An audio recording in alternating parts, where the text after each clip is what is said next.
In this video, I'll talk about how to hold your breath for at least 3 minutes.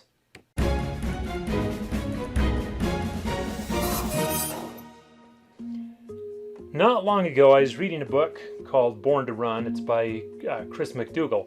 It's about how humans are built to run and so on, but that's not what got my attention. McDougall describes meeting somebody who has held his breath for 5 minutes and 30 seconds, which ranked him number 30 in the world. That caught my attention because, well, my personal record is also 5.5 minutes, and truth be told, I'm really nothing special. It's not a matter of willpower, it's technique. People tend to think that it's mind over matter, but the trick isn't fighting the urge to breathe. The trick is not needing to breathe in the first place. You alter your blood chemistry so you don't actually have to breathe. First off, the urge to breathe is not caused by an oxygen shortage, it's caused by CO2 buildup. Now, okay, before we go any further, I have to get something out there. You can't do this in the water or near the water. So if you're planning to do this in a pool, a jacuzzi, or whatever, or if you're going to use this to be able to swim to the bottom of the ocean and gather abalone or who knows what, go ahead and stop the video right now. I don't want this to be misused. The techniques that I'm going to talk about lower your blood CO2 levels and consequently make it so you feel like you need to breathe less often. However, you'll still burn through oxygen at the same rate, and you're probably saturated with oxygen right now. And so what happens is people do these breath holding techniques and then go swimming, and they'll experience what's called shallow water blackout, pass out underwater. And you can pass out underwater, you're pretty much gone. So if that's your plan, go ahead and stop now. But otherwise, if you agree not to do this anywhere near water, or tell anybody if you teach this to anybody else, tell them to avoid the water, we'll move ahead. So the trick to holding your breath for a long time is to purge your blood of CO2. There's two techniques, and I alternate back and forth between them depending on how much time I have and what I feel like doing. The first one comes from Wim Hof. The other method comes from David Blaine, the illusionist. For some reason, he got it into his head that he wanted to break the world record for holding his breath the longest. And he trained for a long time and prepped and came up with techniques, and then held his breath underwater on live TV for 17 minutes and broke the record. He lost a whole bunch of weight in order to go after the record. Intentionally lost a bunch of muscle. With the Wim Hof method, what you do is you inhale fully, you exhale about halfway, then inhale again, exhale about halfway, and you do that between 30 and 40 times. With either technique, you're probably going to want to be laying down or sitting up, or just for the simple reason you want to burn as little oxygen as you can and generate as little CO2 as you can.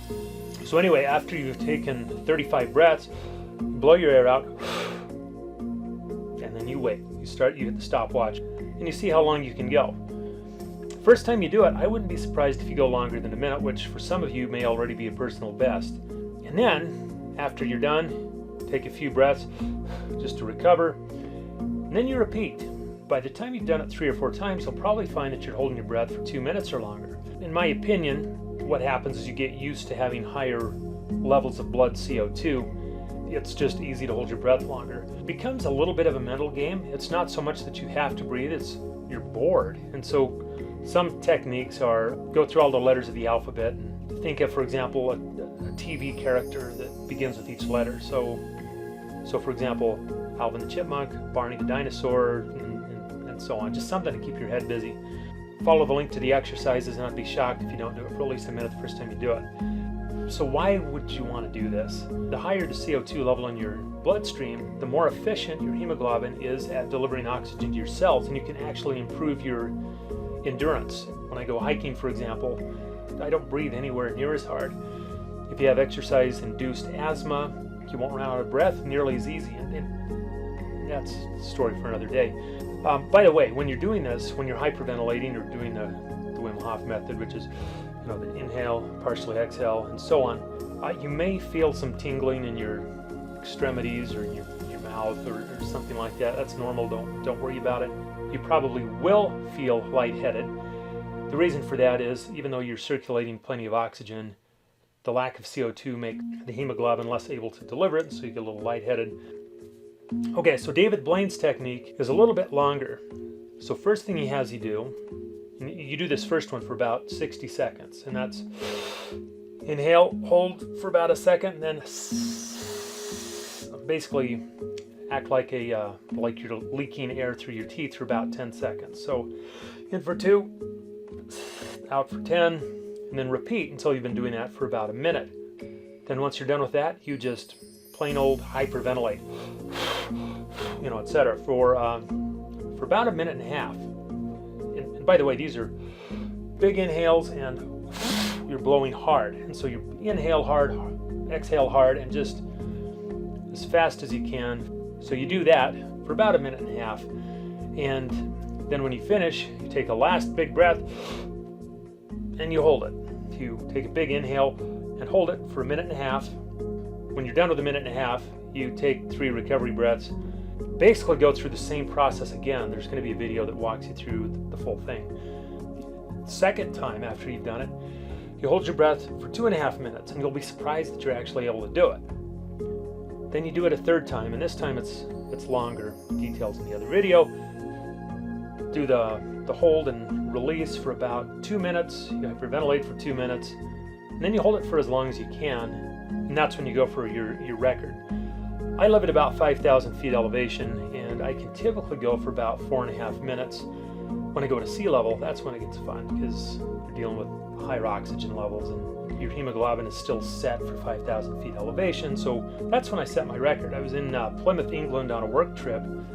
Got up, it was first thing in the morning. I hadn't done any exercise yet. My systems were all pretty well shut down. I wasn't generating much CO2. I just laid there in bed and went through the David Blaine technique and then held it for 5 minutes and 30 seconds. The next day, well, it was 5 and 31 actually. The next day I tried to repeat it and break it, and I only got to 5:30. Give it a shot. It took me a while to get up to 5.5. 3.5 is pretty easy.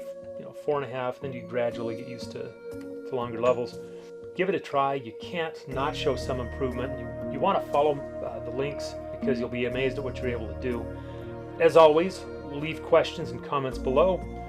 Let us know how long you went for. And as with most things, you'll improve with practice. If you give it a go, I'll bet you surprise yourself. That's all I've got. Have a wonderful day.